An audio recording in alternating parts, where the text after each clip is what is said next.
This is where it all starts.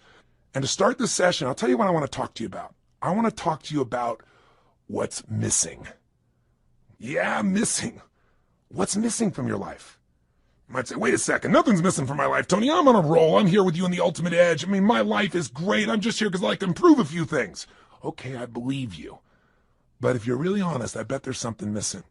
And by the way, there's nothing to be embarrassed about that. We're so weird as a society. It's like we all want to be perfect. You know, something missing from my life? Nothing's missing. We try to cover it up even to ourselves. But I'll tell you how we know it. If you look around at most people's lives, there's this huge thing called stress. In fact, if you read interviews with people that do all these focus groups on politics, on business, on products, the number one emotion experienced by people in North America today, you know what it is? Anxiety. Not fear. Fear's not so bad. You know, if you get fearful, your whole body kind of gears up and then something happens. You know, either you were fearful and you were right and you have to deal with the problem, or many times the situation gets resolved and you go, man, I was fearful and I didn't need to be, and the fear's gone. But anxiety is an emotion that most people carry with them every day. It's that feeling that never goes away. It never ends. It's a feeling that, man, if I don't run home and take care of all those emails and everything else, you know, it's like it just gets piling up. It's more and more and more. It's the feeling that you never completely win, that you can't let go. Maybe that you can't even fully allow yourself to enjoy, much less just achieve and succeed.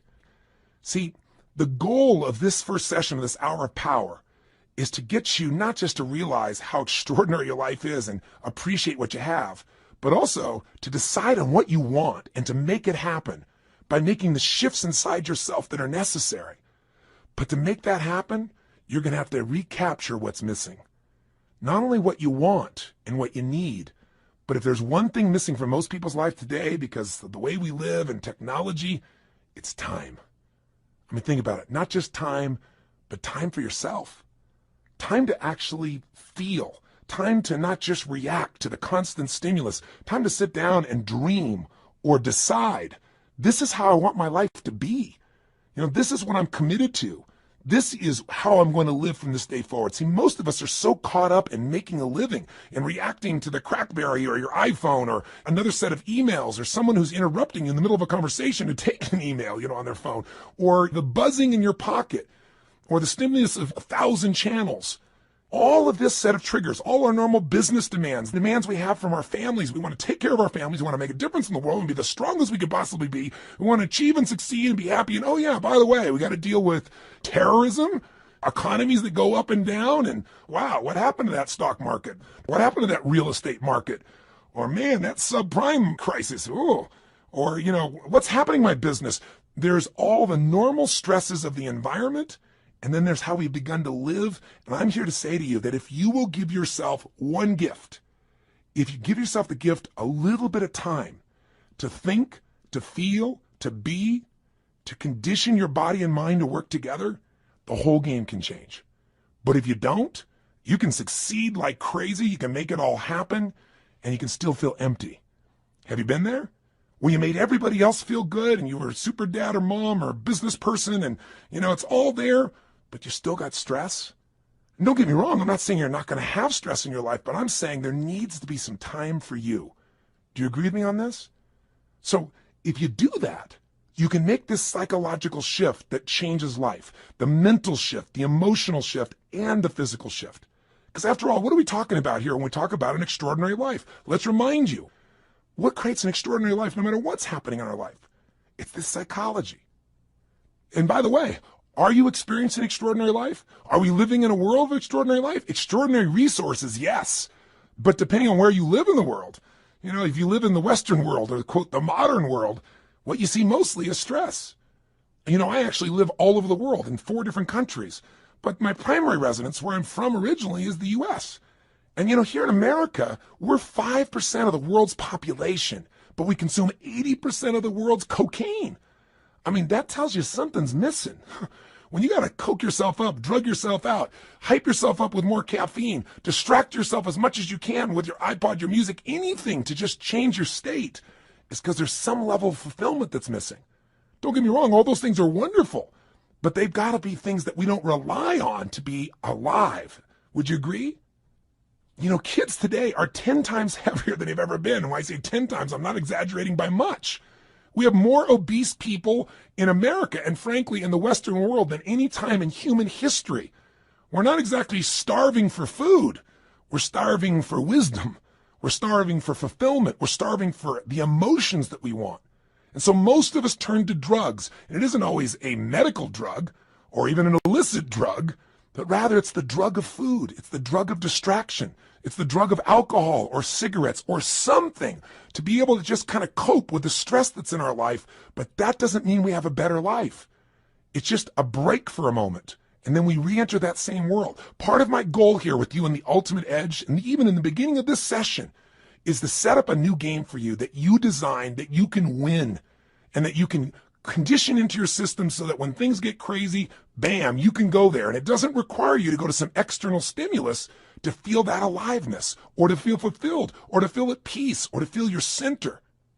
So my goal is to get you to develop a couple of simple habits, to make a few simple decisions, to take a couple of actions that'll begin to create a momentum for your life that will take you to the point where you will stand tall and say, I love my life. This is what I've always dreamed about. I am not willing to settle for less than I can be or share or create or give in my lifetime. And I want to take advantage of this incredible time to be alive, and I want to enjoy it to its fullest, and I want to make sure I contribute in a unique way. And 500 channels of television with nothing on but infomercials, and 8 million different forms of computers and music and email and instant messages and beepers and cell phones and remote access to the internet, none of that's going to transform your life. Your life is going to change if you do nothing because life is changing so rapidly around you. Your body's going to change whether you want it to or not as time goes by. Your relationships are going to change. People are going to die. People are going to pass on. People are going to change their beliefs and values.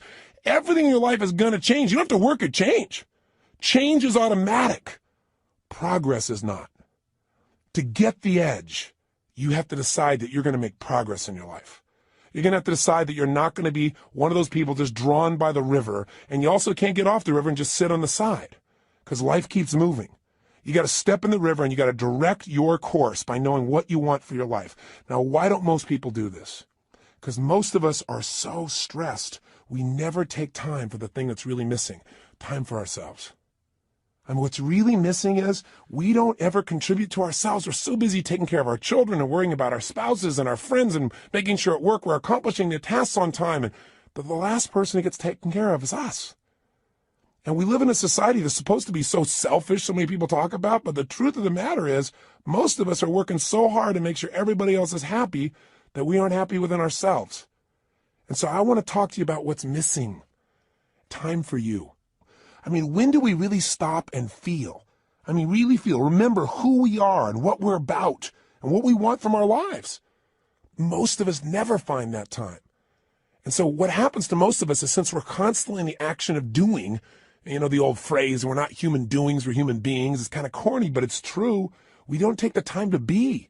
And so what occurs is, out of the stress of doing, constantly competing, trying to make sure we achieve, we contribute, take care of the family, and we make everything happen, most of us to survive look for a way to stop and distract ourselves. And so we drug ourselves. And the drug isn't always regular drugs. We don't call it drugs. We call it food. Because you eat enough of that stuff and load up, guess what happens? All of a sudden you relax, especially if you overeat, all that blood rushes into your stomach, and you start to breathe again. Do you ever notice when you're going, go, go, go, go like this, you're not breathing very much? That creates just a bit of stress. And some people, that's not enough. They get CNN and then they're working on the internet simultaneously and they're getting a conversation on the other side because they figure if they can keep enough things going in their head, they can forget about all the stuff that's stressing them. They don't even care about what's on the television. They don't really care about what they're surfing on the net. They just need an escape. But you'll never escape your way to fulfillment. You'll never escape your way to joy. You'll never escape your way to an extraordinary life. The only way you get that is by deciding what that means to you. What is that extraordinary life? What is that fulfillment? What is it you want? And that's got to be a process that is consistent, not something you do once in a while when you got a birthday with a 0 on the end. Not something that you do, at New Year's where you sit down and go, all right, I better look at my life, see how I'm doing. All right, let's make some resolutions that I know I'm going to break within the week. And then I'll check in on them maybe a year from now, next New Year's, and see how I'm doing. That's called recipe for failure. Do you think most people in life are fulfilled? Or are most people in life stressed? Now, let me tell you, stress is a code word for fear. See, when somebody says they're stressed, that's because they don't want to say I'm fearful. You go, no, I'm just stressed. I have all these things to do. Well, why are you stressed about it? Well, if I don't get them done, if you don't get them done, what? Well, then everybody will be upset. Well, what if they are a little upset? Well, well, then I'll have failed. Well, if you fail, what does that mean? Well, you keep on digging. If they fail, they feel like if they failed, then they're worthless. If they're worthless, they won't be loved. Stress comes from making things more important than they really are. And most people in life are spending all their time majoring in minor things. They're putting all their focus, all their energy, all their attention on responding to the reactions of the moment, rather than stopping in that timeless place of who you are and saying, gosh, what is it that I really want today? What do I want to create? Because I got to tell you something. Everything in the outside world, everything around you that you like or dislike, that's stressing you or that you're thrilled about, was first created on the inside. Everything that you're experiencing in your life, your relationship, the way your kids are, your job, your opportunities, it all started with decisions you made in your head. Decisions about what to focus on, decisions about what things were meaning, whether you should be upset about it, whether you should learn from it, whether this is a challenge, an opportunity, or a crisis. And the decision about what you're going to do, these decisions are shaping your life. You got to understand, getting the edge simply means this. 80% of success in anything in life is psychology. The ability to manage your mindset, your ability to find the opportunity in any situation. This isn't stupid positive thinking where you just sit around and, go to your garden and say, there's no weeds, there's no weeds, there's no weeds, there's no weeds. I don't believe in that kind of positive thinking. It's garbage. There's weeds there and you got to pull them out. But you got to have enough intelligence, enough psychology to say, I'm not going to see it worse than it is. Because, people say, I'm skeptical, I'm pessimistic. Oh, garbage. You're fearful. If you say you're skeptical or you're pessimistic, what you're really saying is, I'm afraid of being disappointed. I don't want to get my hopes up. I don't want to look naive. So I don't want to be hurt again. But I got news for you. If you're going to have an extraordinary quality of life, if you're going to get the edge in life, where the passion and the juice and the joy and the fulfillment and the happiness and the love and the family is, where the Quan is, like Jerry Maguire talked about, right? Where you got it all. You got the love, the respect, the connection, the contribution, the money, the fun, the fame, the whatever. Whatever your definition of the ultimate level of life, that edge comes when you master your mind and your emotions. But you know what? 20% of your success is mechanics, and they do play a role. And sometimes our mechanics are getting in the way of our psychology. Sometimes we've structured our life where there's no time to think or be. So you say, okay, if you ranted and rave, what am I supposed to do? All right, you start to kind of say, I should take some time for myself. Where am I going to find that? I got to get up. I got to take the kids to school. I got to make it to work. I get it all done. I come back home. I got to pick them up. I got to take them to dance lessons, to soccer. Well, then I got to work on my homework. Then I got to answer all my emails. When am I going to do this stuff? Stop. We all get what we have to have. That's it. The most basic principle getting the edge is for you to understand and for me to remember, for all of us to remember, we all get our musts, we don't get our shoulds. Everybody's got a list of shoulds. I should take time to work out. I should take time for myself. I should actually go on a diet. I should make more calls. I should just allow myself to listen to some music and meditate a little bit. I should do my taxes. But most people doing this stuff, they just what I call should all over themselves. You don't want to should all over yourself. Here's what's true. What you must do, what you believe is a must, happens. Right now, you're earning what you must earn and not a dime more. Not what you want to, don't get me wrong. And listen, I know I sound like I'm ranting. That's because I'm a nut. But by being a nut, I've achieved a lot. I've achieved a lot of things in my dreams and goals that have happened because what I am is I'm unreasonable in my expectations. So if I sound unreasonable, it's not to be disrespectful and it's not just a rant. It's because I know I've spent the last 30 years of my life now with more than 3 million people from every walk of life, from presidents of countries to presidents of companies to parents to children, best sports people in the world. I've had the chance to find the difference in people, and the difference is in their unreasonable psychology. That unreasonableness has gotten them to say, this is a must and I will settle for nothing less. And those individuals, whether it's a woman like Rosa Parks on a bus who says, no, I will not move to the back of the bus. That was completely unreasonable. She had no way to back it up, and she changed the world. Or a little lady, tiny woman with no background, no education, no money, who decides she's going to change the world, Mother Teresa. A person who, by the power of her will, her psychology, her unreasonableness, by making it a must to help people that no one would help, by making that her must, she changed the world. When she died, every major leader in the world flew. 100,000 people lined the streets to watch a woman who supposedly had no resources. Unreasonable men and women shape the world. If you want to get the edge, you got to get unreasonable. The way you get unreasonable is you turn your shoulds into musts. And I'm here to tell you, you're earning what you must earn. You have the time you must have. If you say to me, I really want a relationship, but I'm not in one, then your relationship's a should and not a must. What's really a must is you don't want to be hurt. It's a must not to be hurt. And if it's a must not to be hurt, you're not going to be in a relationship. Because if you're going to be in a relationship, there's going to be hurts. That's part of the nature of a relationship. But there's going to be more joy than you could ever imagine too. Right? The advantage. You want to get the edge? Get over your fear and tell yourself the truth. We got to take a specific time each day where you break away from the hypnosis of the culture that tells you to settle for less than you can be, that tells you not to get your hopes up, that tells you should protect yourself, that tells you that basically your life cannot be what you dreamed about as a child. And I'm here to tell you that as long as you buy into the culture, you'll be like the majority of the population who have no advantage and have to settle for a life that really is what I call no man's land, a life where they're not really happy, but they're not unhappy enough doing about it, a life where there is no passion and no real drive. Just that sinking feeling that your life does not have a real meaning or a real purpose, but you got to continue.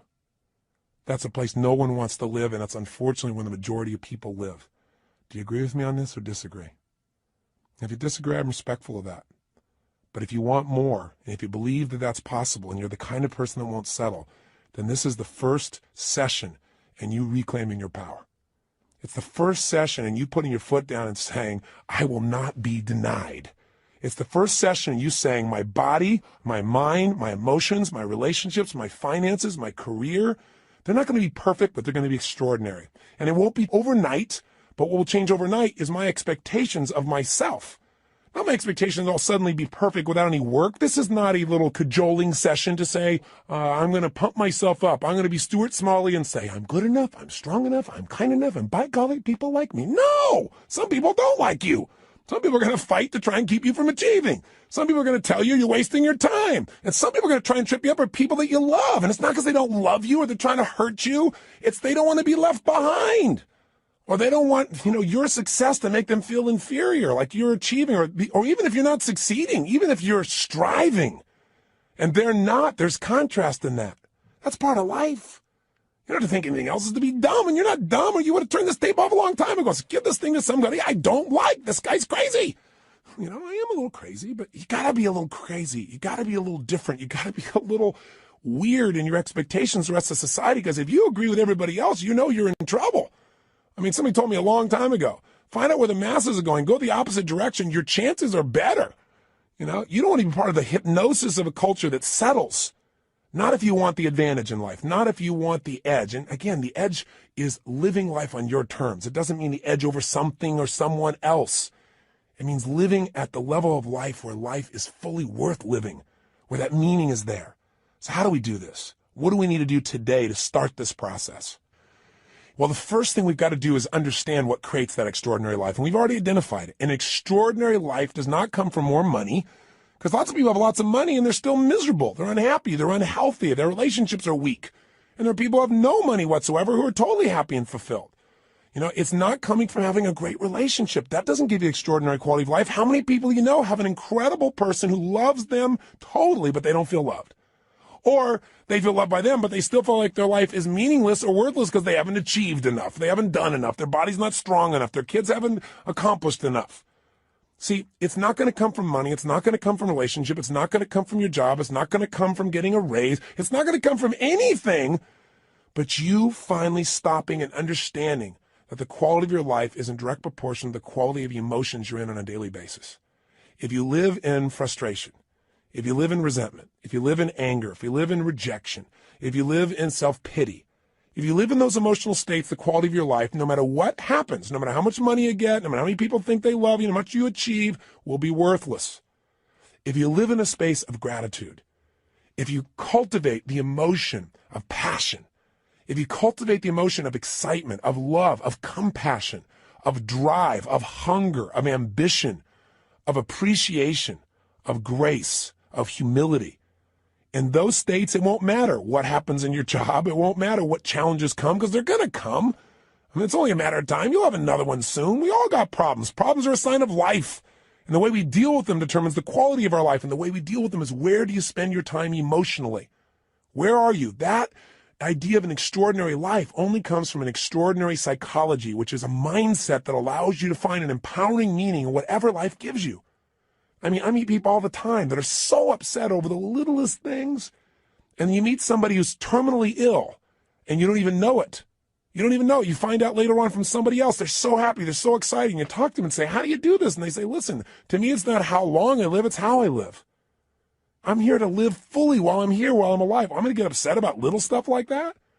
I have a friend that was shot down in Vietnam, was locked up for 7 years.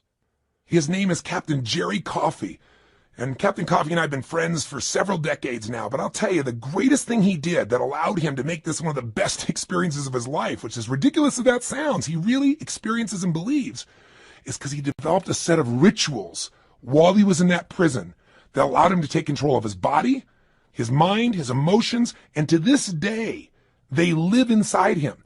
One of the most valuable things of this session, the reason we call it this hour of power, and the shortcut to it, by the way, is called 30 minutes to thrive, or at least 15 minutes to be fulfilled. Everybody's got 15 minutes, is a set of rituals of what you're going to do with your body, your vision or focus, your emotion, your language, that will gear you up to be able to handle anything. Where literally whatever happens, you'll be able to say the same thing about that aspect of your life as Jerry Coffey said about those 7 years. See, in any moment in time, you can be upset about anything. Because what's wrong is always available. I mean, if there's nothing wrong with you, if you got kids, there's something wrong there. I promise you. Just look. Or there's something wrong with your spouse. There's something wrong with your boss. Or there's something wrong with the world. There's something wrong in Africa. There's something wrong somewhere. What's wrong is always available, and so is what's right. If you don't consciously decide what you're going to focus on every day and make it a priority, then weeds grow automatically. You don't have to plant weeds. They're automatic. You don't have to worry about gravity. Something's going to pull you down unless you use your will to stand up and move. You go, well, it's just natural to be down all the time. Well, then it's natural to lie on the ground, right? But how we have an extraordinary life is we resist the natural forces. I remember years ago when I met Norman Vincent Peale. He was amazing. He was 92 years old, and he was doing a seminar. And I was 32 at the time. And I thought, gosh, only 60 more years of this. And so I said to him, I said, Norman, what are you doing still going out here doing seminars at 92 years old? And he was so cute. He turned to me and he said, Tony, there's still a few negative people out there. I started laughing. I said, you're the best. And I said, tell me, what's the most important thing you want people to understand when you're talking? He said that problems are a sign of life. He's the person I got that from. I said, what do you mean? He said, well, everybody's talking about how they don't want any problems. He said, but the only people that have problems are people that live in cemeteries. And I said, I heard that somewhere. He said, well, yeah, I said that in 1936. I said, my God, he's been around a while. But the reason I tell the story about him is the idea of resistance.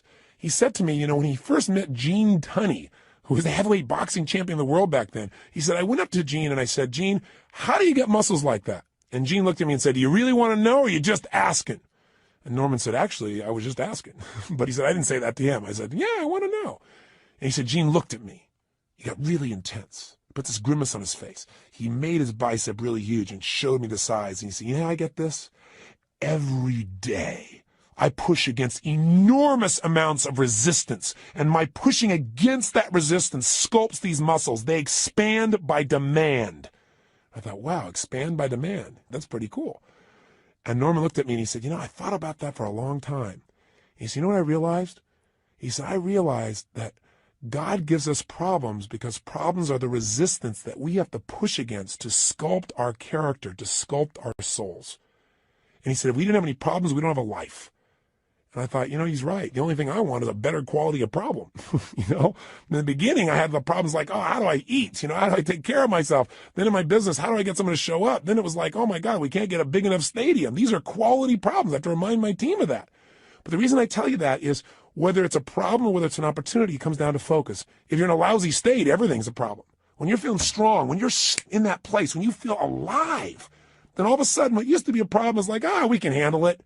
But if you don't do something every day to get yourself in that state first, and you first get hit with stuff, I promise you, you're not going to deal with it the same way. So let's get right to the point here. If you're going to have an extraordinary life, that life where you are juiced, then all that means is you're going to have a life where the primary emotions of your life are the ones you want.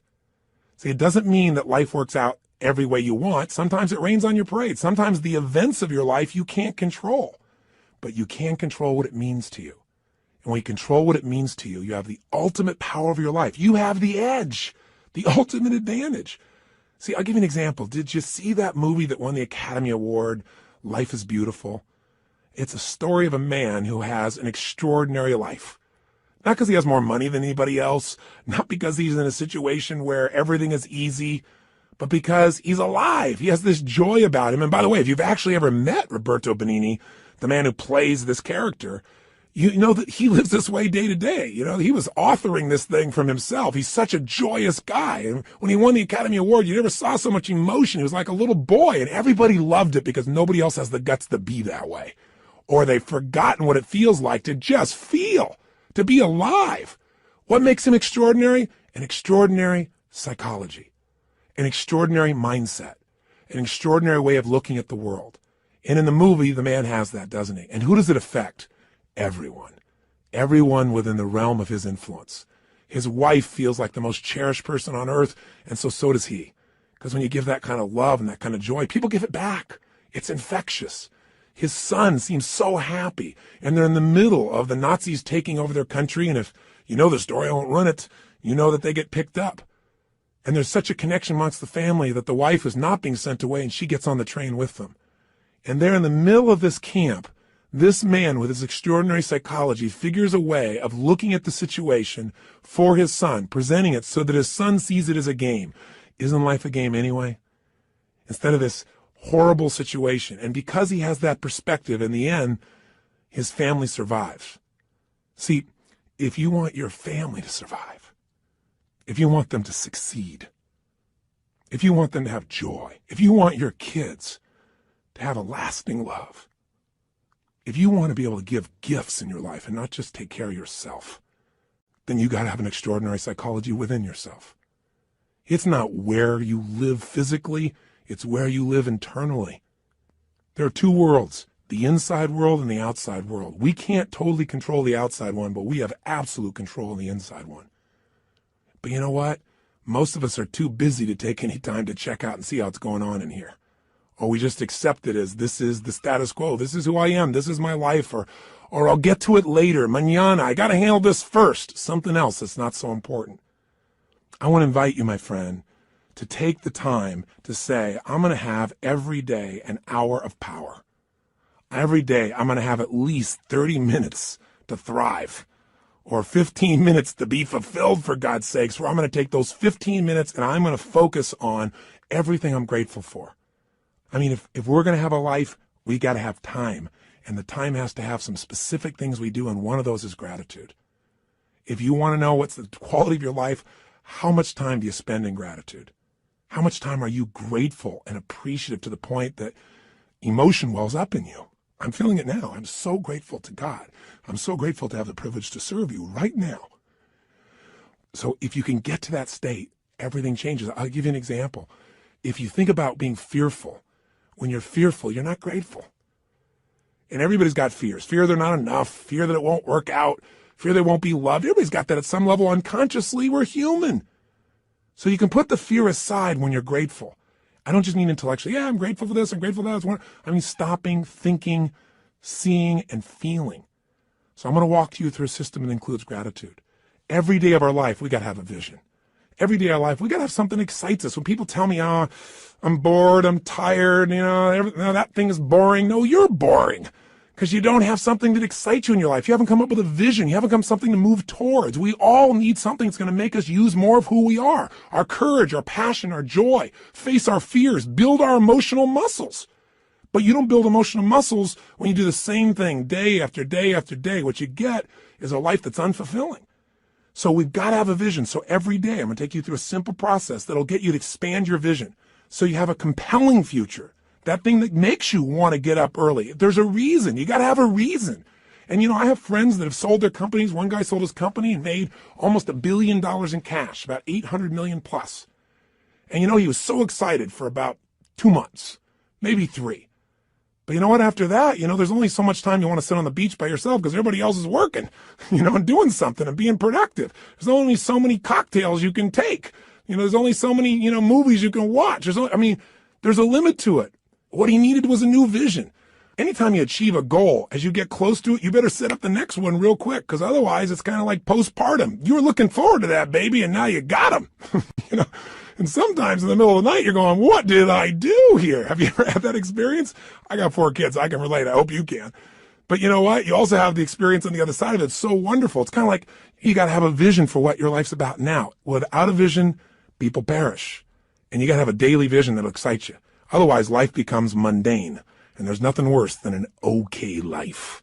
I told you, you're not going to have that when we're done here. I promise you, if you get this little habit, you won't have to settle for a mundane life. What people are going to go is, what happened to you? Because there's an excitement in creation. There's not a lot of excitement in maintenance. I mean, you have to maintain your body. You got to maintain things, but creating things, that's what God created us for. Gave us the gift to make choices that could create new things, businesses, ideas, families, friends, a garden. And it's available to every one of us. But if you don't got a vision each day, then the day is not going to have much juice, is it? So every day there's got to be a little time for vision, right? Time for gratitude, time for vision. Every day you got to move. I'll tell you why most people are unhappy. They don't move. Look at our lives today. I mean, most people live in a box, don't they? And then what do? They get up in the morning, have a box cereal breakfast, right? And then they get in their box and they drive. And sure enough, they drive to their box office. They go up a box elevator. They type on a box. They talk on a box. They have a box lunch. They drive their box home. They turn a box to be entertained. And maybe they just really go for the variety and have a cylinder to try and change their state. Listen, life has got to be about movement. When you move, you're alive. Emotion comes from motion. The more you move, the more you feel. Motion in your voice. For me to have this voice change, I'm changing the way I move. You saw me right now, you think I'm a maniac because I'm moving different ways, but that's how you feel. And by the way, the less you move, the less you feel, the less alive you are. If you're totally rigid, totally inflexible, no movement, this is known as death, right? So if you have emotionally, you're stuck, move. So every day you got to move. Now that can be a simple, gentle form of exercise, but it's something that's got to happen. And by the way, if you want a great relationship with anybody, what do you got to have? Some time with them, don't you? How about you? How about you? And not only do you have to have time with them, but maybe have a conversation with them.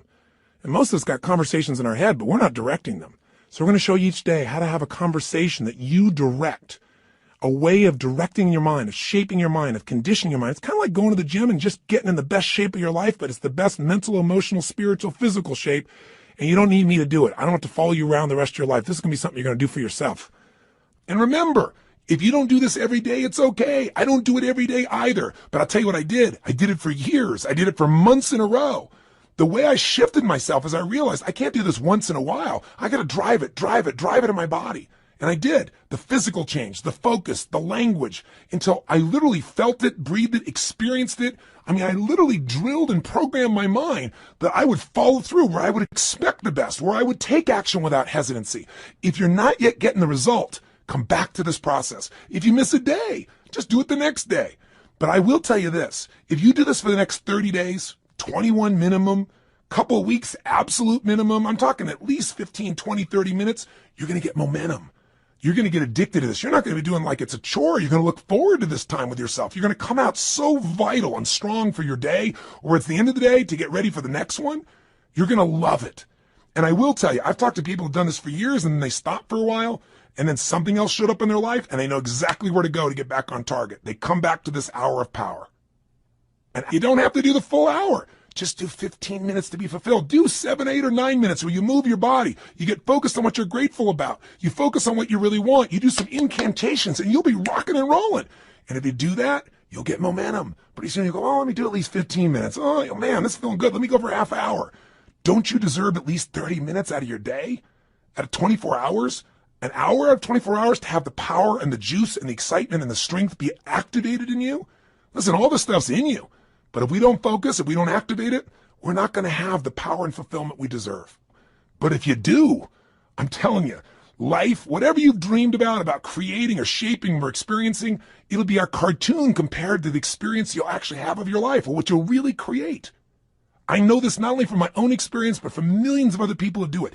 This has got to become your baby, your time. Take it, use it, live it. By the way, this is a process you're going to do for yourself. I'll be here for you on this audio program, this Ultimate Edge, but you don't need me. This becomes a ritual you can do on your own. You ever want to kick in the butt or you want some guidance? Come back here and I'll be here for you. But this is something you can do for the rest of your life. It's not creating any dependency. This is your life. This is your process, and it'll be your reward. So, how does it work? Well, let's do this first. It's time for you to make some discoveries. So I'm going to ask you, just take a moment. And if you have our journal there, you can do it in a journal. You can do it on a piece of paper. You don't make it rules-driven. Just do it. Don't just do it in your head. I want you to write down all the emotions you experience in an average week. And on one side, write all the good ones. The other side, all the bad ones. Now, when I say bad ones, there really are no bad emotions, but the ones that are painful and you don't like. So all I want you to do is write them down.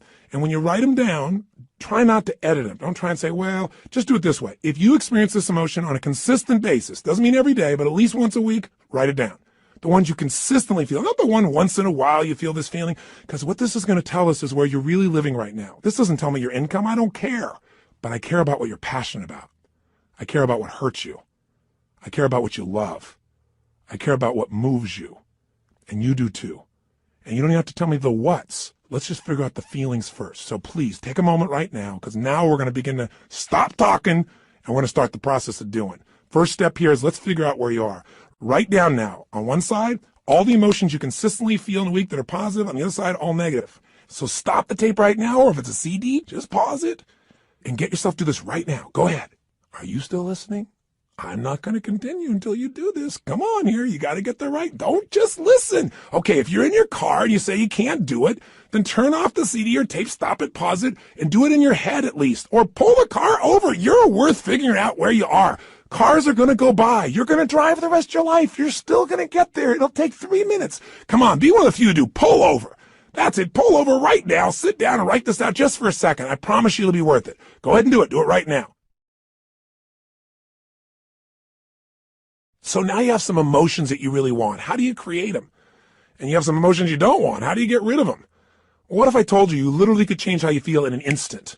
Well, you know this is true from your past experience at times, right? There are times where you're totally upset and then something got your attention and now you're laughing. You know, people can be literally at a funeral and they're in a terrible place and all of a sudden something cracks them up. I mean, it's pretty rare, but it has happened. People can be in a place where they're in the worst situation and somehow they find all their determination. How to do that specifically is what I want to show you real quickly now. And I'm going to give you a quick overview of it, but I'll give it to you in 3 parts. 3 things you need to feel anything. These are the reasons why you feel anything. In other words, if you feel sad or upset or frustrated or depressed, there's only 3 reasons. And if you change any one of these 3, you're going to change how you feel. And if you change all 3, you'll change how you feel completely. If you're feeling happy, if you're feeling excited, if you're feeling euphoric, if you're on a roll and you want to know why you feel that way, yeah, maybe great things are happening in your life, but there's a reason why you feel that way in this moment. Sometimes you have great things happen in your life and you still don't feel great. So how do you do that? There's 3 reasons. 3 things have to be in place for you to feel great. I call these 3 reasons the triad because there are 3 patterns that if you do these 3 patterns in your body in a certain way, you'll get a certain result, and it's like a recipe. You do one recipe, you get one result. You do another one, you get a different result. You get one kind of cake or another. So let's give you an example. I have an initial seminar, an immersion, where in one weekend, people get massive momentum to change their life. It's called Unleash the Power Within. It's a chance in a weekend to really step up and say, I'm going to transform it. I don't care if it's my body, my emotions, a fear, my job. It's time to do it. And we put people in an environment for 3 days of total immersion. That is a blast. And people come out transformed. That process, though, very often, one of the first things I'll do is I'll ask people, what do you really want? I'll take people in the audience. We got 1,500, 2,000 people in that type of program usually, and they'll say, oh, well, I want to make, $1 million. I want to make $1 billion. I want to help my kids get through school. I want to have more confidence. I want to lose 57 pounds. I say, okay, great. Why do you want these things? If you lost the 57 pounds, if you made the $1 billion, what are you going to get? And sooner or later they'd say, well, if I change the world, it'll make a difference. And I'll say, yeah, but what will that give you? And eventually say, well, it would make me feel good, like my life had meaning. Or they'll say, if I lost 47 pounds, I'd feel more sexy or I'd feel more energetic. Or they'd say, if I made this money, I'd feel freedom or power or secure. Whatever it is you want, you only want it because you think it's going to give you a feeling. And the truth of the matter is you can have that feeling right now if you just change these 3 patterns I'm going to tell you about. So the first pattern that determines how you feel is not the event, but what you do with your body in this moment. Right now, you're feeling, whatever you're feeling right now as you're listening to me, is related first to how you're using your body. If you're slumped over, if you've not been using it, if you're tired, you probably feel different than if you're listening to me walking right now as an example.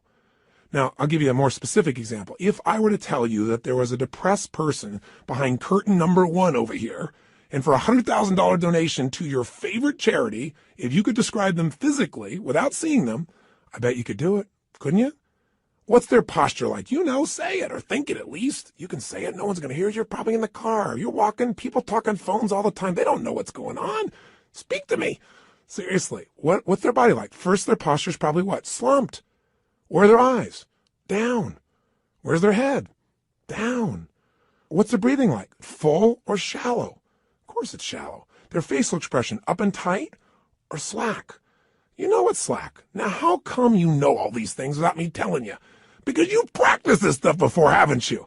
We all have if we've ever experienced this. Now, if you do this with your body, I don't care who we are. If you do these things to your body, you're going to feel lousy. You're going to feel depressed. Now, if you change the way you use your body, if you put your shoulders back, if you breathe, if you use your voice in a different way, if you move or gesture at a different tempo, it's hard to feel depressed in that way. In fact, there was a research study that was done early in my career that was done at UC Berkeley. And they did something that sounded insane. Traditionally, if somebody's depressed, if they go to a traditional psychiatric approach, today we live with a philosophy that depression is merely a Prozac deficiency. You know, that we live in this world today that if things aren't working out, let's not resolve what's going on inside you. Let's just drug you. It's called better living through chemistry. Yeah, just drug you and keep on going. We do the same thing with kids today. We got this attention deficit disorder. They've now upgraded it to ADHD, attention deficit hyperactive disorder. This couldn't be the fact that kids are overstimulated, don't get enough focus or attention, and don't know how to use their energy in a world where things are going so slow when they're learning in school compared to how they are on the internet or on MTV or anything else. It must be that we should drug them into submission so they get as slow as us and we're comfortable. It's an interesting way that we look at life today.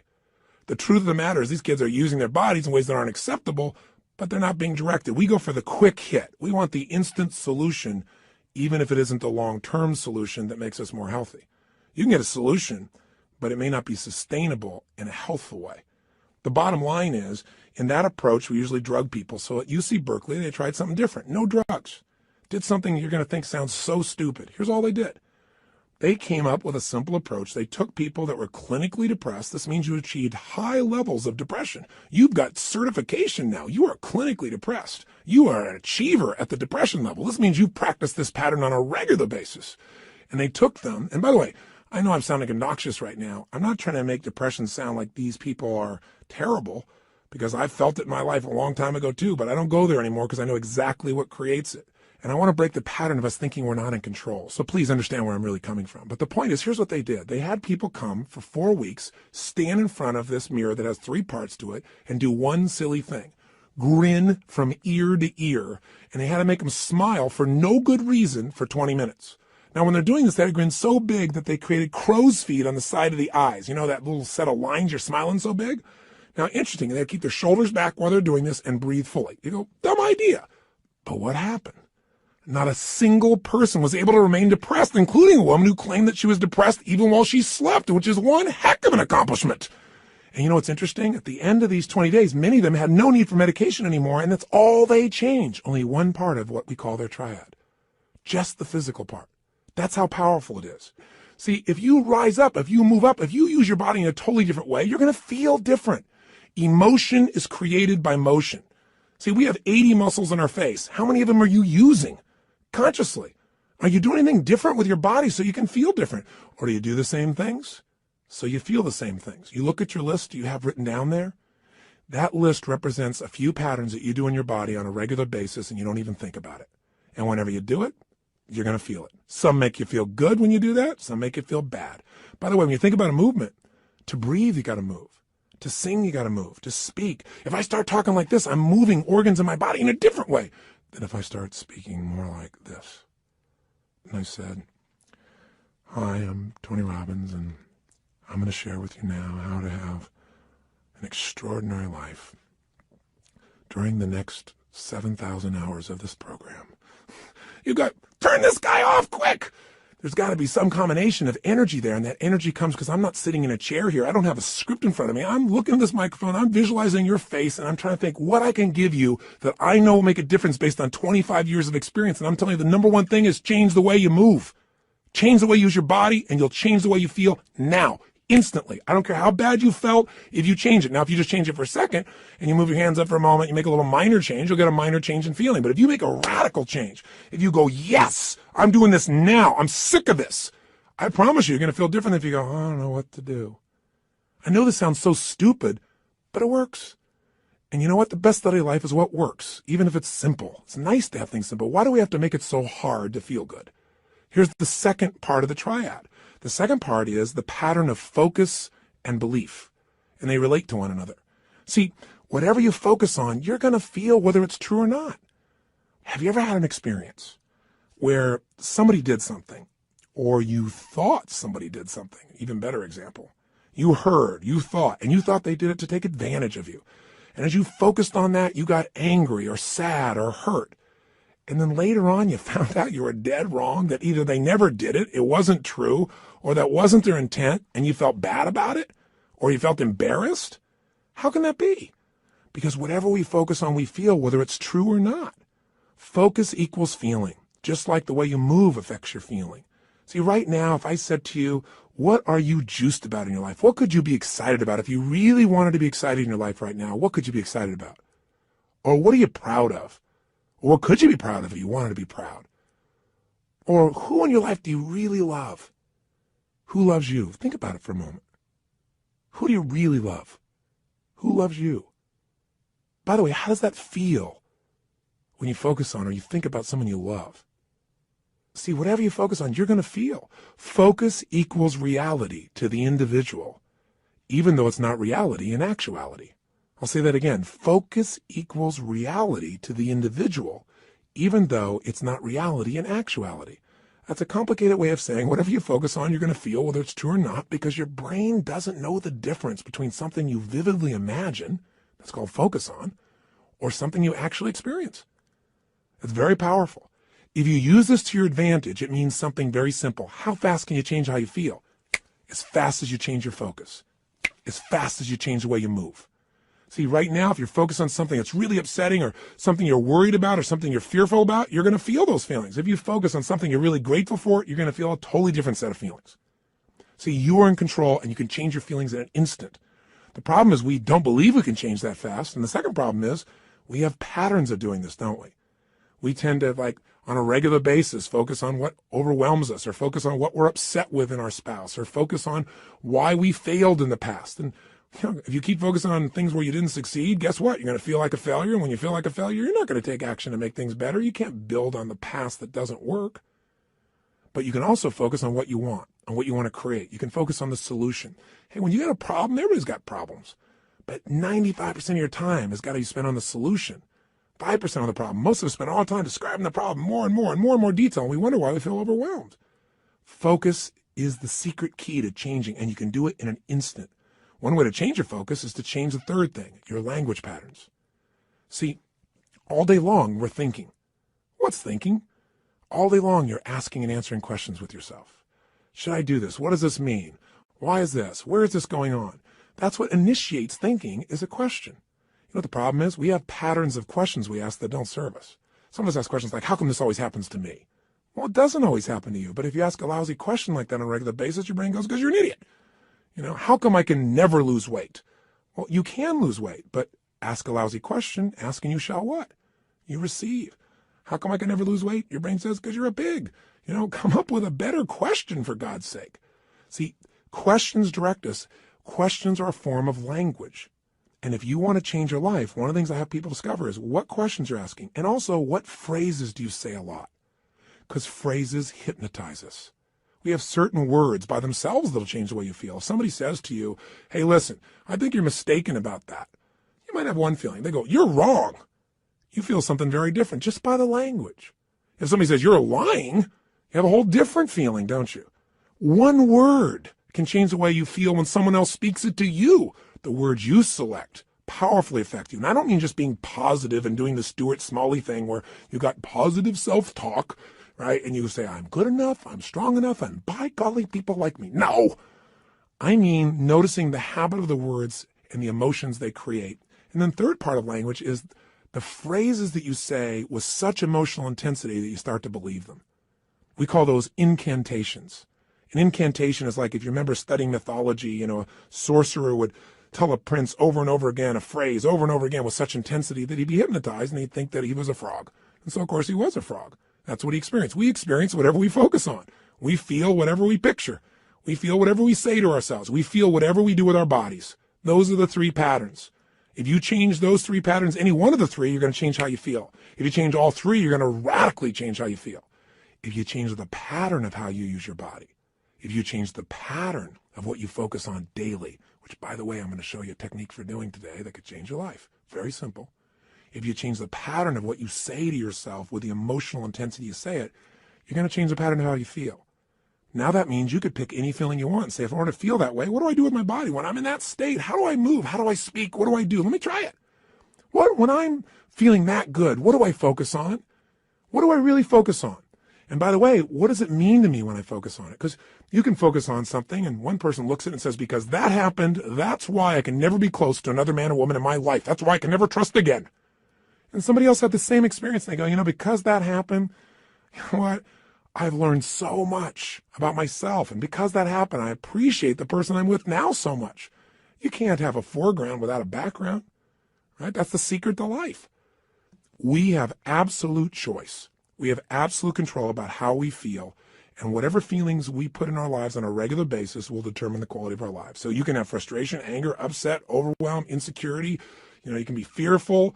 You can live in a state of guilt, worry, whatever, or you can live in a place called passion, joy, thankfulness, gratefulness, connection, love, wonder.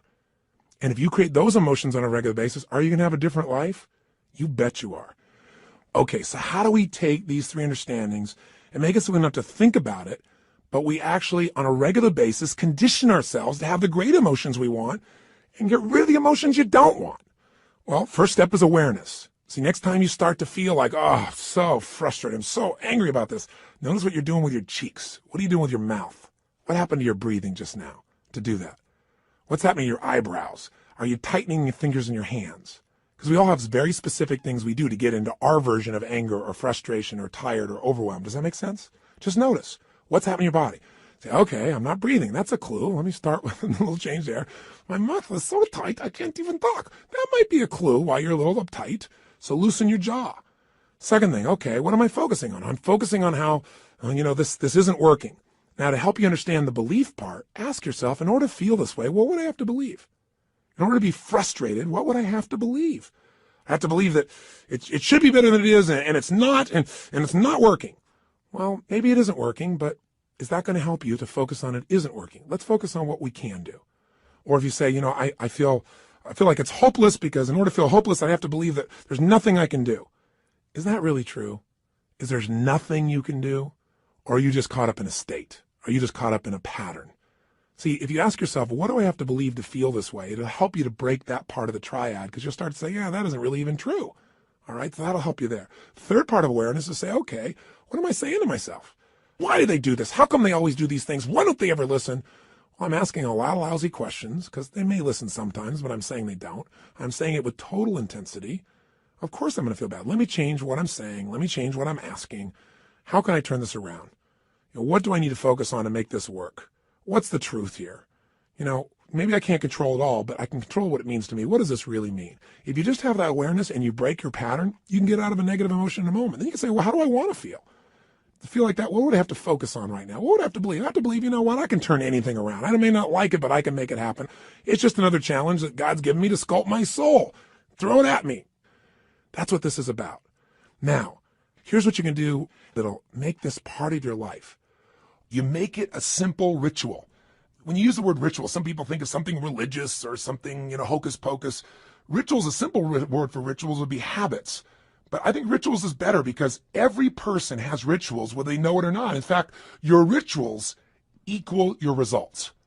If you look at your life and let's say your body is not where it wants to be, I promise you, whether you know it or not, you got rituals.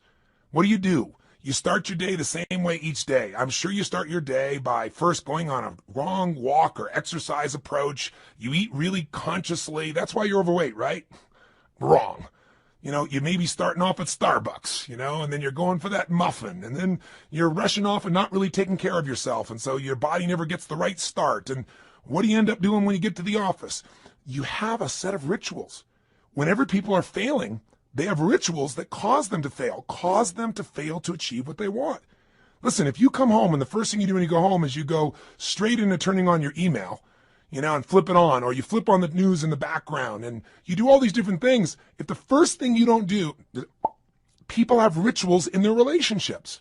What's yours?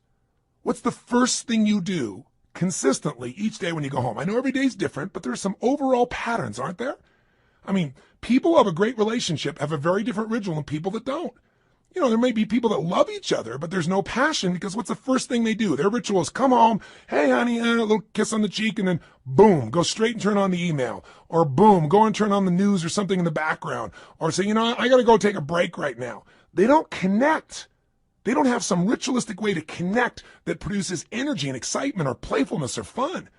You meet a couple that are really in love, they have fun things. The first thing I do, and I'm not saying we're the ideal, but this is the weird thing we do. I come home, the first thing happens, the door closed, I go, Lucy, because I remember as a kid watching Lucy and Arnaz, and sure enough, I love Lucy. My wife is a crazy mofo. My wife is a crazy nut, right? That's why we're made for each other. And, it creates a different tone, a different energy. And then oftentimes we do different things, but all of a sudden I'll say, where are you? And she'll hide. Or she'll come running at me, we haven't seen each other for years, playfully, we hug and twirl. We do this stuff all the time. I'm making this up. People go to my personal assistant very often, and the most common question she gets, she tells Sage and I is, I've seen them in the seminars, I've seen this environment. They're not like that really all the time, are they? That's how bad our society's become, because most people's rituals do not produce playfulness. They don't produce passion. They don't produce sensuality or teasing or flirting. It happens with somebody at work, but maybe not with the person you're in love with at home. See, rituals shape your life. So what this is about is discovering a set of rituals that'll make you stronger for every area of your life. But I want this also to become kind of a trigger for you to say, okay, if I'm not thrilled with a certain part of my life, what's my ritual in that area of my life? What are my financial rituals? Is it avoidance? Do I really get focused on it? Do I pay attention to it? Because if it's not working, you got the wrong ritual. Find someone who's succeeding and find out what they do differently and do that, and your life will change. That's the essence that we're starting with. So we're going to give you a simple, fundamental ritual we call the hour of power, or 30 minutes to thrive, because everybody's got 30 minutes, or at least 15 minutes to be fulfilled.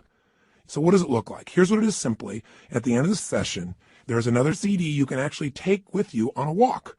You can go and make this process happen, and I'll guide you through it in case you forget how this works, but it's pretty simple. It has 3 parts. Here's what you're going to do.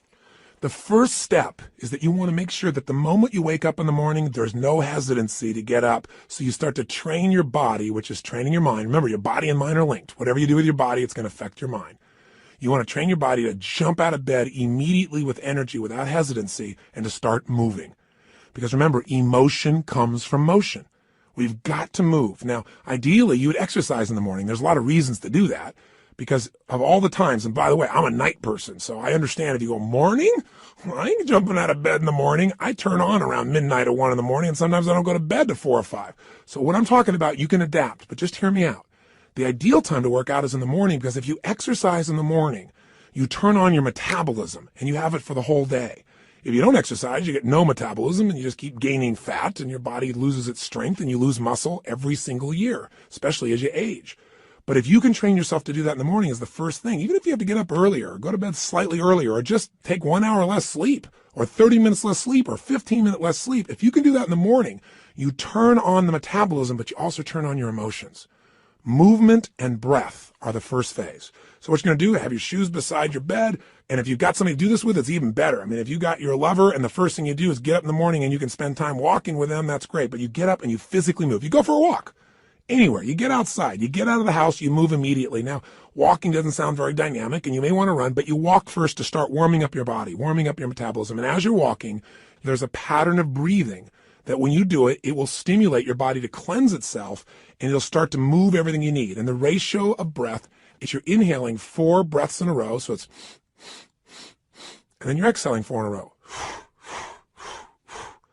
As you're doing this, you're actually going to be tapping fingers. You'll be doing this same pattern again and again.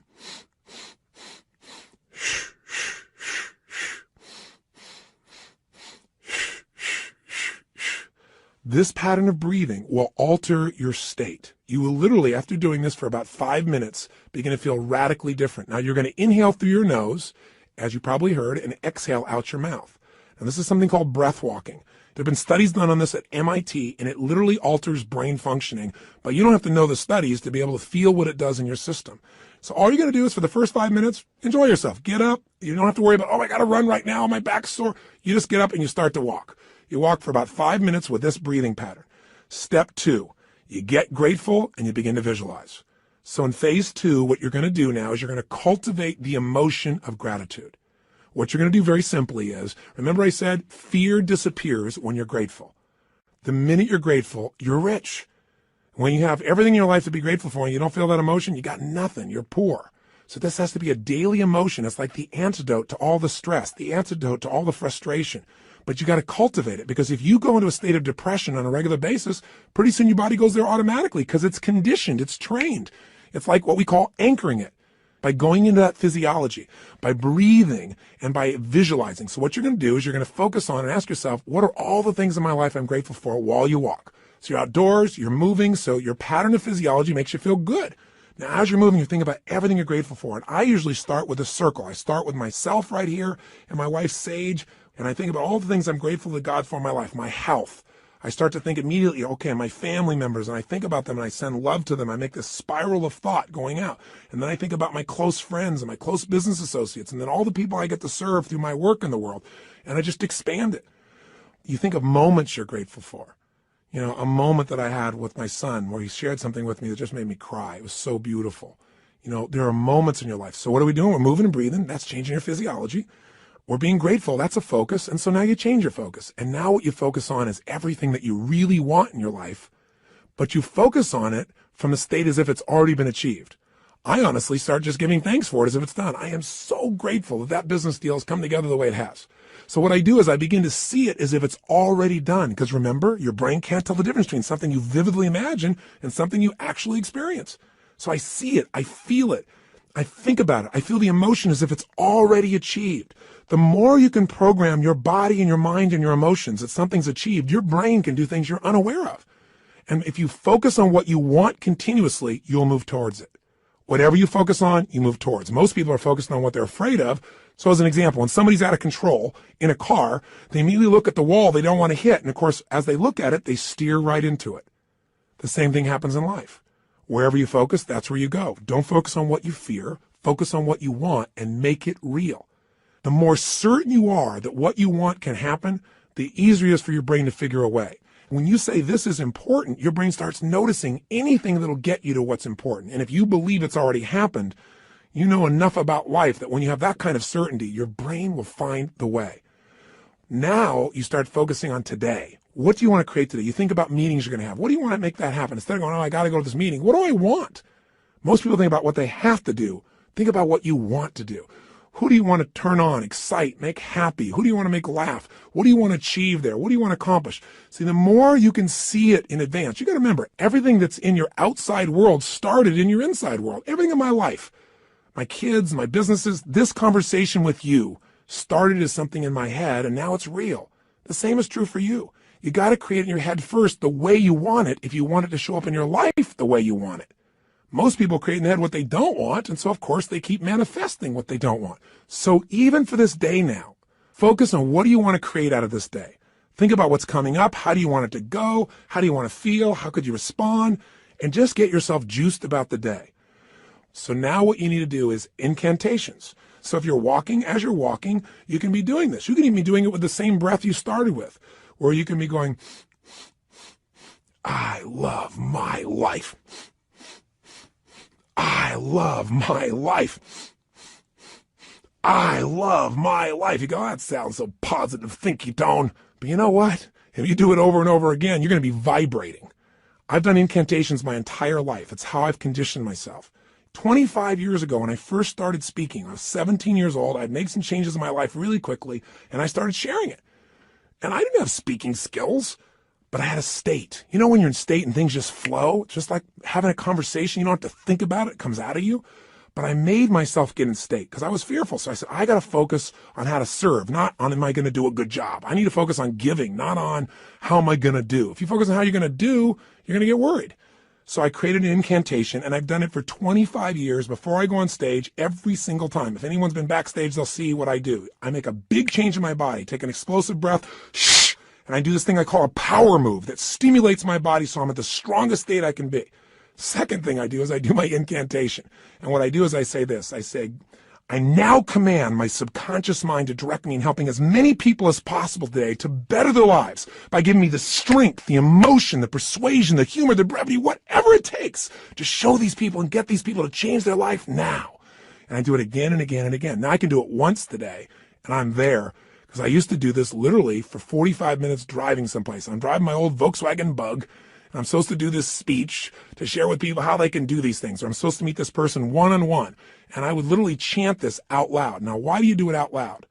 Because if you go in your head, that doesn't affect you. Speaking engages your physiology. And when you speak with certainty and intensity, it conditions you. So the bottom line is you do this while you walk. So if you're conscious about this, you can do it under your breath, like I said. You can do it in a breathing pattern. You can do something simplistic like, every day and every way I'm getting stronger and stronger. As you're jogging, as you're walking, every day and every way I'm getting stronger and stronger. Some old phrase from an old book from years ago. Anything will work as long as you say it with intensity. Every day and every way I'm feeling happier and happier. Every day. And you say it again and again. And what you'll actually get is a rhythm. I'll tell you what incantations do in case this sounds stupid to you. Maybe it'll help. Have you ever made the fatal mistake of going to Disneyland and getting on a ride called It's a Small World After All? If you have, you know the power of incantations, because what's stuck in your head for the next 3 weeks? That song in 37 languages, right? Or if you hear a song and you get it in your head and you can't get it out, and it goes on and on and on. Well, this is a way to get the right idea in your head and condition it, but not just the idea, the feeling. So now what you need to do is exercise, ideally 20 minutes, no less than 15, 30 even better. And if you can do 45 minutes, that's wonderful. And that's how you get to the hour. And so at the end of this hour of power, you want to celebrate. You want to say, my God, I got myself to do this thing that set me up for victory. Now, you won't have to work at celebrating, I promise you. You'll feel so good, you'll be vibrating, especially if you did the incantations. Now, this process, you might say, well, I'm not going to run 5 times a week. And you don't have to. You can just go on a walk. And you can do this process, this hour of power of focus, and you can spend 10 minutes on gratitude, 10 minutes on visualizing, 10 minutes on what you want to have happen today, and do it in 30 minutes. This is your freedom. But I can tell you, if you'll give yourself an hour, where 15 or 20 of those minutes are based on these 3 things: massive changes in your physiology that make you feel great, massive changes in your focus that make you focus specifically on gratitude and specifically on what you want to have happen and feeling like it's already been achieved, and then massive changes where you push your body to be stronger and you make some incantations, you say some phrases over and over, at least 5 or 10 minutes of it, you will have conditioned your mind, your body, your emotions, and your spirit will soar. And now you will deal with problems radically differently. Then what problems will be challenges for you. And more importantly, you'll be excited to connect with people. You'll be excited about your projects. You will affect people around you in a different way because you will have an extraordinary psychology. Now, by the way, these fundamental rituals, they really come down once again to doing something to change your body, something to change your focus, something to change your language. And where did I come up with this? Well, the biggest changes of my entire life have always been engaging those 3 forces. I mean, I've called it the triad then, or the hour of power, but these are the things that changed me. When I was in my very early stage of my life, and my mother and father got in this major conflict, and my mom got really upset, so she kicked my father out, and you get a sense of who was the power in the relationship by that description, don't you? But the bottom line is she thought I was on his side, so I went out next, and it was Christmas Eve, and I had to figure out how to survive. And so one of the things I did was I stayed at some friends' houses. I dealt with, I lived a pretty intense and crazy life at that stage. I was 17 years old, and I was working as a janitor. And I worked in a place called San Marino, California, and I was living in a city called Azusa. I was still in high school, and I would literally take buses to be able to get to this place in San Marino. I worked with 2 banks, Security Pacific Bank and Lloyd's. And I loved being a janitor because I could work in the middle of the night, and you got paid for results. instead of lollygagging along, man, I kicked butt. I went in there, put, the equivalent of my iTunes on, but in those days, it was this big 8-track portable player. That shows you how ancient I am. But I carried it around from room to room, and man, I just kicked butt. And I got through that thing, they gave me 6 hours to do, and I think I used to do it, if I remember right, like in 3.5 or 4. But it took hours to get there, hours to get back. Not just one bus, but I had to make connections on them. So long story short, I'm doing this, I'm not getting much sleep and getting up in the morning, going to school, and I'm burning out, but I'm still sticking with it. And I'm upset with my mom because I feel like she is not listening to me. And frankly, this is not an attack on my mom. Thank God she did this. This made me so strong. At the time, I hated her guts, honestly. But, she was pushing me in ways I didn't really realize at the time. You don't always understand as a kid. I just had my own story about it. But all I knew was I was trying to survive. And the bottom line of the story, and the reason I'm telling you this in terms of rituals is this. I'd finish maybe 1:30, 1 o'clock in the morning, and then I'd get out there and I'd jump on that late night bus and start the long journey home. Well, interestingly enough, on this night, I get out there, I'm waiting for the bus, and I'm going, I know I didn't miss it. And I kept my eye out on it because, I couldn't afford to miss the bus. It's the only bus till morning, or, I don't know when, hours and hours later. I never discovered that, but I knew I had to be on that bus. And nothing came. An hour went by and nothing came. An hour and a half went by. Now I don't know the real time. I can't remember honestly, but somewhere around 2:30, 3 in the morning, and I'm freaking out. And so sure enough, guess what? Somebody comes by and goes, hey kid, what are you doing? And I said, what are you talking about? This man, he said, the buses aren't coming, because I was sitting on the bench. He said, there's a bus strike. So what do you do? I didn't have any friends with cars. I couldn't, quote, call home and get a lift. So I finally thought, I got to get home. And I started walking. I thought, at this pace of walking, I am never going to get there. So inside of me, something just snapped. Something got mad. Something got intense. And what I started to do was started to jog. I thought, I can't jog all this way home. And then something inside of me went, you're going to find the way. You're going to find the way. And I started doing these incantations. In those days, I'd just started reading these books on programming my mind, some of those old basic books. And I started, as I was jogging, going, every day in every way, I'm getting stronger and stronger. Every day in every way, I'm getting stronger and stronger. And then after doing this over and over again, it became like an addiction. You ever had one of those songs get stuck in your head? Did you ever make that fatal mistake of going to Disneyland and riding on that ride called It's a Small World After All? And then that song is stuck in your head for like next 3 weeks in 167 languages. Well, this can happen in a positive way. This incantation, I kept changing. I'm getting healthier and healthier. I'm getting stronger and stronger. Honestly, I think in the very beginning I went, I'm going to show her. I'm going to show her. It was anger initially, honestly. I'm going to show my mom she can't stop me kind of thing. And then it converted into joy. I ran from San Marino to Azusa. How long is that accurately? I can't tell you to the exact mile, but it's roughly 12 miles. I'd never run 3 miles in my life. But I'm going to tell you something. At the end of that run, I never felt stronger in my entire life. I felt like I could storm through anything. Nothing was going to stop me. And that created a whole new momentum in my life. And what was it? Physiology, focus, and language at the most intense level. And literally to this day, when I have faced things in my life over the last 20, 30 years, I can pull back up that moment, that experience without even thinking about it. It almost gave me, it's like it made that fundamental muscle. Now, after that time in my life started to take off. And eventually, obviously, mended things with my mom and my family, and everything became beautiful. And equally importantly, I grew as a man. I wasn't a stupid boy who was just focused on himself. I really started to shift how I could contribute, how I could grow, how I could make a difference. And in a short period of time, at a very young age, here I was, a very successful young man. I was written up in newspapers and magazines. My nickname was Wonder Boy. My ego started to grow real big, And the interesting thing happened was I then got beyond my comfort zone. I started feeling that third pillar. I didn't call it then, but I started feeling these inner conflicts. I mentioned this when I talked to you a little bit in that first session on decisions and destiny, but I found myself in a place where I was making a lot of money. And I grew up very poor. And I had this blueprint, this mindset that said, man, I've gone through, 3 divorces with my mom. I've seen these men come and go. All of those arguments were based on financial stress. That's the story I had in my head. Obviously, it was more than that. They had conflicts in their values and their beliefs, but I simplified it to that. So I thought, man, if I can earn enough money, I can make everybody happy. Love will be there. But it's not what happened. I went back and started hanging out with my friends, and all of a sudden, they're starting like, yeah, you got money now. And I had all this judgment. I was never doing it for money. I was doing it because I wanted to make a difference, and I wanted to have some financial freedom too. So you know what I started doing? I started to sabotage myself. I didn't do it consciously. I did it unconsciously. Started not showing up for key meetings. Started showing up late. Started snapping at people. And I'm a loving guy. And I'd feel bad about it. And then I'd apologize to the person, but then I'd go do it again. It was like unconsciously. I wanted to get back to where I knew everybody would be okay with me. It'd be okay if I was successful, but not too financially successful. And the bottom line is, if you've heard the story of my life before, people come up and say, how did you change your life? When you're back there in Venice, that's where I was. I lost everything financially. I moved into this cheap little, one-room bachelor apartment, not a bedroom, just one room. I was living in that room. I had my little cooking plate I had. I used to wash my dishes in the bathtub. 2516 Pacific Avenue, apartment 3A, if you ever want to check it out.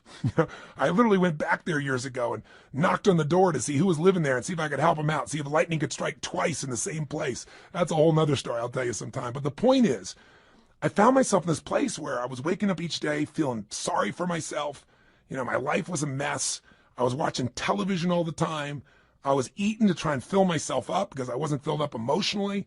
And I gained 38 pounds in about 2.5 months. And again, that's not easy to do. So, what did I do? I kept eating and just not moving as much as possible. But what changed me was a series of events, one in particular, but a series of them that really made me feel humiliated, made me look at my life and say, man, somewhere inside of me, I know I'm more than what I'm demonstrating mentally and emotionally and physically and financially and spiritually. And the day that all snapped for me, the way I changed it was with the same ritual. I didn't think about it consciously. I just went, look, I got this big gut. I got no energy. I feel like I got no control over my life. So I decided I was going to go on a run. Now, going on a run is not something I'd done for several years at that point, at least a year and a half. And I had this big gut. And so I put on, in those days, what used to be known as a Walkman. Don't know if you're ancient enough to remember those as well. You can see how I was moved from 8 tracks all the way into the Walkman, this giant little device with a headphone. And I remember I played some music from a group called Heart. Do you remember them? They had a song called Barracuda. And I got on that beach and I ran as hard as I could humanly run until I felt like I was going to spit up blood, and I kept on doing it. I didn't know what I was doing at the time, but you know what I was doing. I was making a big change in my physiology. And I used the music to put myself in a peak state of focus. And when I was done, I took out this journal, I wrote a line down the middle of the page, and on one side I wrote everything I was committed to having in my life. Everything. And the other side, I wrote everything I'm committed to not having in my life, which is most of how I was living. The relationship I was in, the way I was living physically, the way I was financially. I didn't even know how I was going to change, but I had an absolute vision for what I wanted. I was in a peak state physically, and I started doing incantations. I started doing these. I started going, God's wealth is circulating in my life. His wealth flows to me in avalanches of abundance. All my needs, desires, and goals are met instantaneously by infinite intelligence, for I am one with God, and God is everything. I remember it so vividly. I'm not looking at some script right now. I remember it vividly because I did it day after day after day. And I didn't just say these over and over again. I visualized God's wealth is circulating in my life, and I see the wealth of God coming to me in the form of love and joy and connection and making a difference. His wealth flows to me in avalanches of abundance. And I'd imagine avalanches of joy, of happiness, of impact, of money, of love, of fun, everything. I'd image it. I'd feel it in my body as it was happening. God's wealth is circulating in my life. His wealth flows to me in avalanches of abundance. All my needs, desires, and goals are met instantaneously by infinite intelligence. And I would say it with that intensity and see it. For I'm one with God, and God is everything. Over and over and over and over again, till I would wake up thinking these thoughts. God's wealth is circulating in my life. I would feel this connection to God. I'd feel this connection to nature. I'd feel a sense of abundance. And sure enough, whatever you focus on, where focus goes, energy flows. I started looking for answers. What did I do? An hour of power. And I continue to do this today. Anytime I want to strengthen myself, and sometimes I'm not even trying to strengthen, I just want to get in the state of momentum, I go and do my hour of power. And I do it different ways, but it always includes a change in the physiology, my focus, my language, my sense of vision and gratitude. And I can do it different times and create all kinds of variety and use music and elements, but it never leaves me. And by the way, I promised to tell you exactly what Pat Riley did. I said, how did Pat, when he lost the second game of the NBA championship, 2 in a row, and he's looking at his players and he sees that they don't believe they can turn this around, and all the media saying, Only 2 teams in history have ever been able to come back from 0-2 and win the championship. And you don't have a historic team here. It's not like you have the greatest players in the world on your team. He's hearing all this. How do you find a way to find that internal certainty that could get him to not only believe, but do what's necessary to maximize his ability as a coach? How do you find enough certainty that he could transfer that to his team? He did his own version of Hour of Power, does it to this day. Pat's way of doing it is he gets a little walk going, and then he does these yoga-like postures that cause him to make this radical change in the way that he's sitting, moving, breathing, and focusing. And then he starts to get visions. He starts to meditate, and he gets a vision for what he's really after, not what he's afraid of, what he wants. He asks quality questions that give him quality answers. And then, of course, he has his incantations for himself and for his team. They have a theme that they repeat again and again and again until it literally gets in their nervous system. One of Pat's most fundamental belief systems that he uses as an incantation with his teams as long as he was a coach was simply this: we are the best conditioned, strongest, toughest, most disliked team in the league. Because he wanted to be so strong that they could face anything. And all these guys get that in their body day after day after day. But it was in one of these sessions that he got the insight to say, we are winning. He got the vision. We're going to win 12 days from today.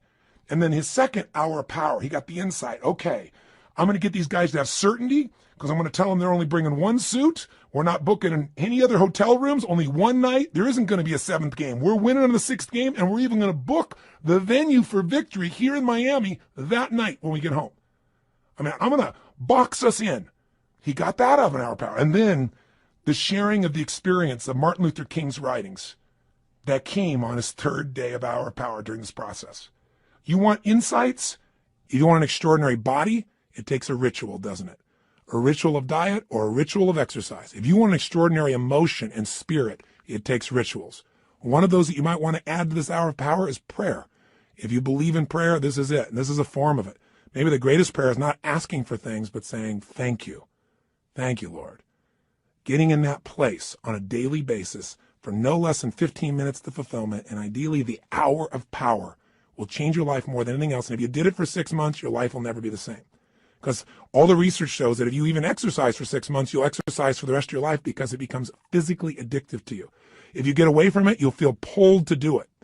All you got to do right now is give it a week or 10 days. Do this with me for 10 days, and I promise you, you're going to get some momentum.